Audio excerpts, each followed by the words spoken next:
أعوذ بالله من الشيطان الرجيم بلى من أسلم وجهه لله وهو محسن فله أجره عند ربه ولا خوف عليهم ولا هم يحزنون.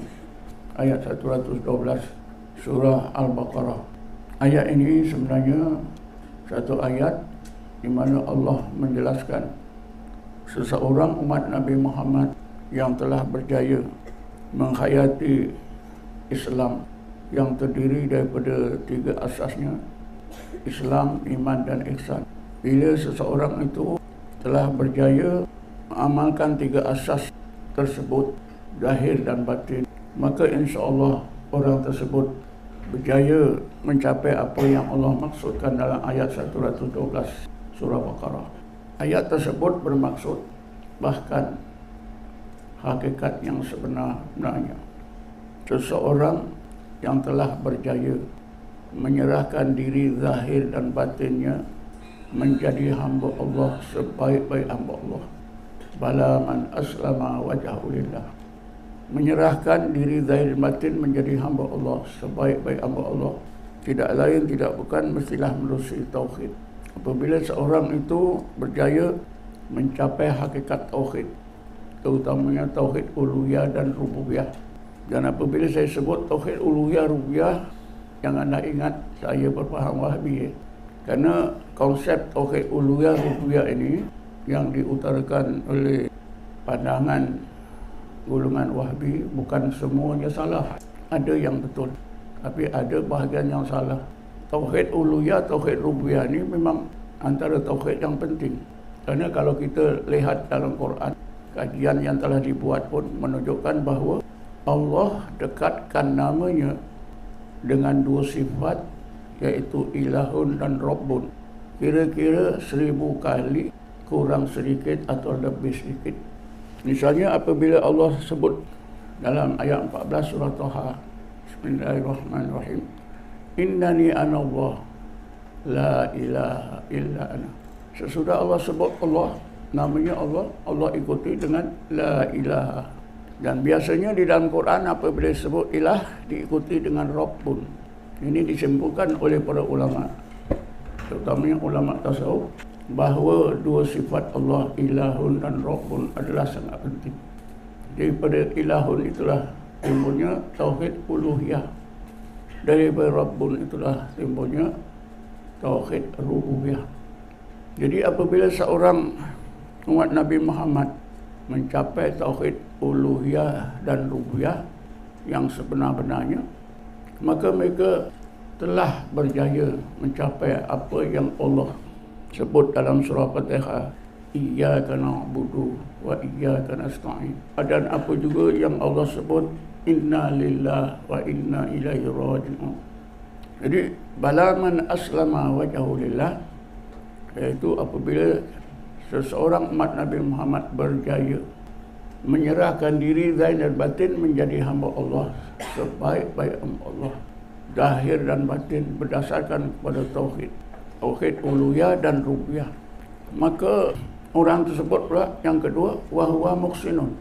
Dia seorang yang telah sampai ke derajat ihsan, menjadi seorang muhsin. Derajat ihsan ini sangat penting. Kepentingannya boleh kita lihat dari banyak sudut. Pada pagi ini saya ajak memandang pentingnya derajat ihsan ini di kalangan para sahabat, di kalangan isteri-isteri Nabi. Para sahabat, title isteri Nabi bukanlah merupakan tiket percuma terus dapat keridhaan Allah, dapat balasan yang istimewa, bukan.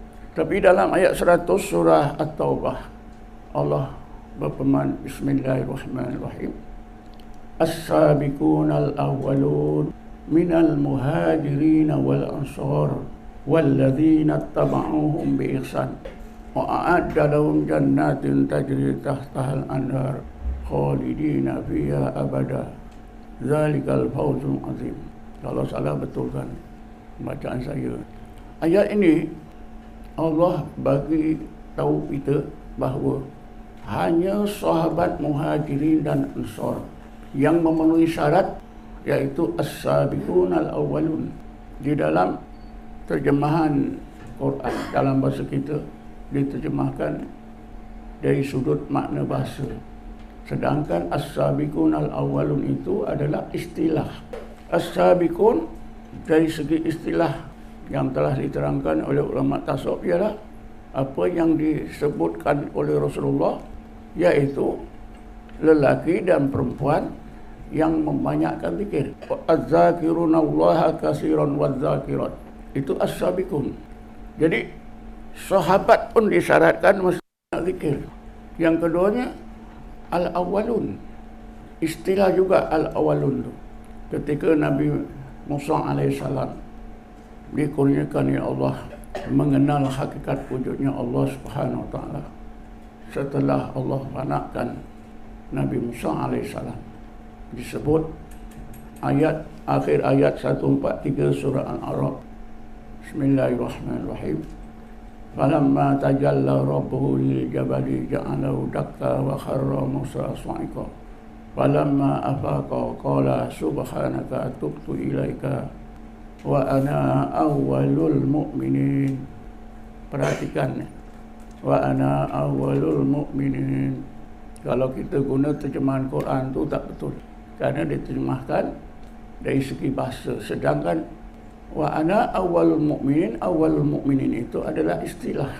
Makna wa ana awwalul mu'minin ini itulah yang dimaksudkan oleh Sayyidina Ali.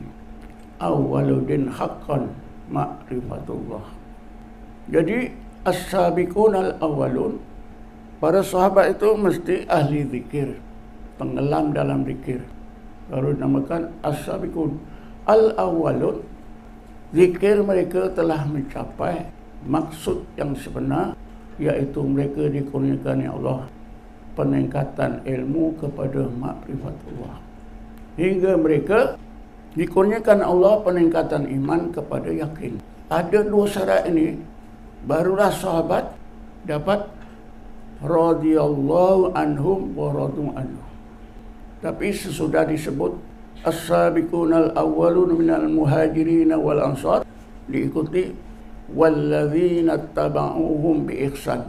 Ini menurut tafsiran ahli tafsir, menurut tafsiran ulama tasawuf, walladzina tabauhum bi ihsan ini ialah seluruh angkatan umat Nabi Muhammad sesudah zaman sahabat sampai dah hari kiamat, yang sampai ke tingkat ihsan, termasuklah kita.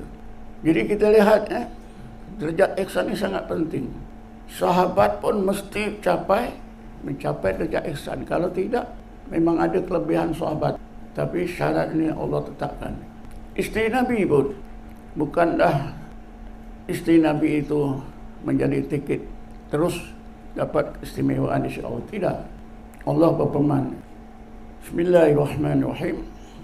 Ya ayyuhan nabiy qul li azwajika in kuntunna turidna dunya wa zinataha wa ta'alina umatti'kunna wa usakhrikhunna sarahan jamila wa in kuntunna turidna Allaha wa rasulahu wad darul akhirah fa inna Allaha a'adda lil muhsinati minkunna ajran 'azima.